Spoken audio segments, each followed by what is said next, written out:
Hey, what's up guys? J-Wink is back after another kind of long hiatus. Sorry guys that I haven't, been kind of keeping up. It's just, I've been really having some problems lately, some family stuff, but I'm back now, and I've been watching a lot of different things, seeing different movies and, TV shows, and trying to work on more reviews for you guys, so you guys know what's good and what's not, I guess. So, today we are going to be reviewing The Flash Season 3.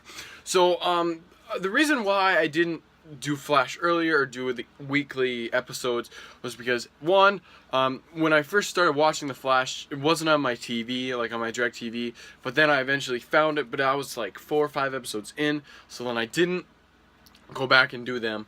But then I found them on the CW, and I watched those few episodes that I missed, and then I found it on my TV and I started watching it, and then I missed a few episodes, and then when it came to Netflix, I watched it all in order, the way it's supposed to be, and I thought it was a pretty good season. I've heard a lot of people didn't like it. There were a lot of questionable things that each character did, but I personally, I did like the season. It wasn't as good as some of the other CW seasons this year, like Legends of Tomorrow or Arrow Season 5. And I haven't seen Supergirl Season 2 yet, so bear with me. It's taking me a while to get through that show.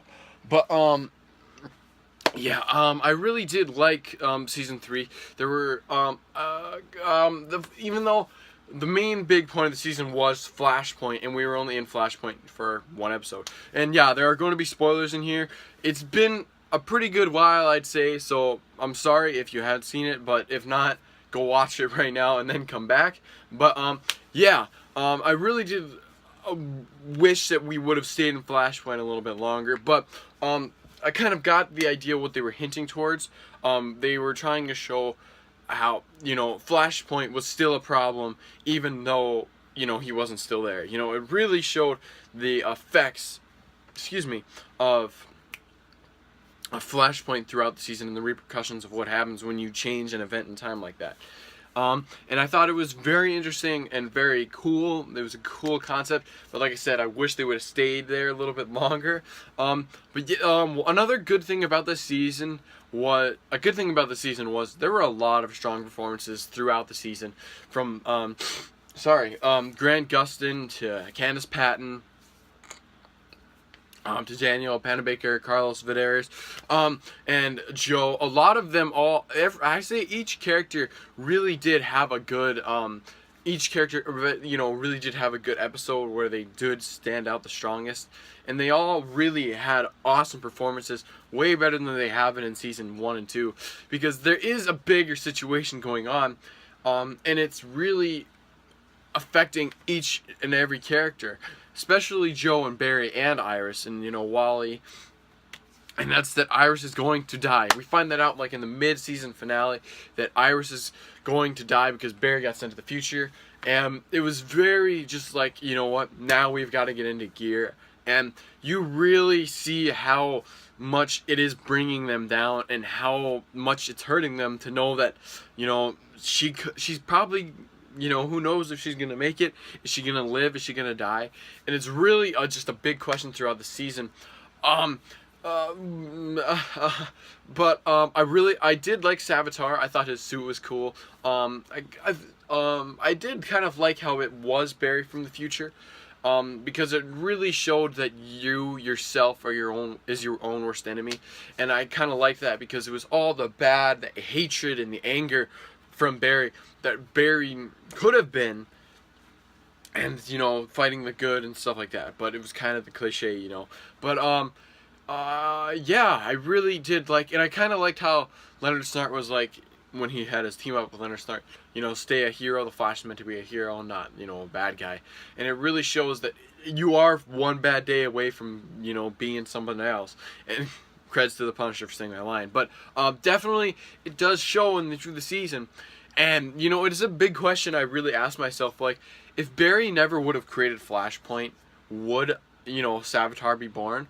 I think it would have been interesting to see, like, what would have happened if that didn't happen. So, it would have been cool to see, if it didn't. But I'm glad I got to see Mirror Master. Mirror Master is a cool Flash villain, I think. And thank the Lord now that we are done with speedsters, you know, because we've had speedsters for 3 seasons. Although they have been good, it's kind of getting a little bit old, you know, because Barry's got to get faster and faster and faster, you know. But now, I think with this new villain, Devo, you know, I think that'll be pretty interesting because, well, I think we'll see Barry have to deal with somebody who maybe not be as physically fast as him, but mentally, you know, because I think that'd be it will really change up, you know, kind of how the show acts as a whole, because we haven't seen that yet so far, but hopefully it doesn't go down the path that Arrow did when the first 2 seasons were great. 3 and 4 were meh, and then the 5th season was awesome again. Hopefully the Flash can keep just creating awesome seasons. But yeah, there were a lot of good things I like to see. I liked Gypsy. I liked like the Flash family. I liked Wally and Jesse Quick all together. That was cool. I liked Grodd this season more than I have before. I'd say a lot of the effects were pretty decent for most of the time. Especially like when they fought in the arena in Gorilla City. I remember that. I liked that.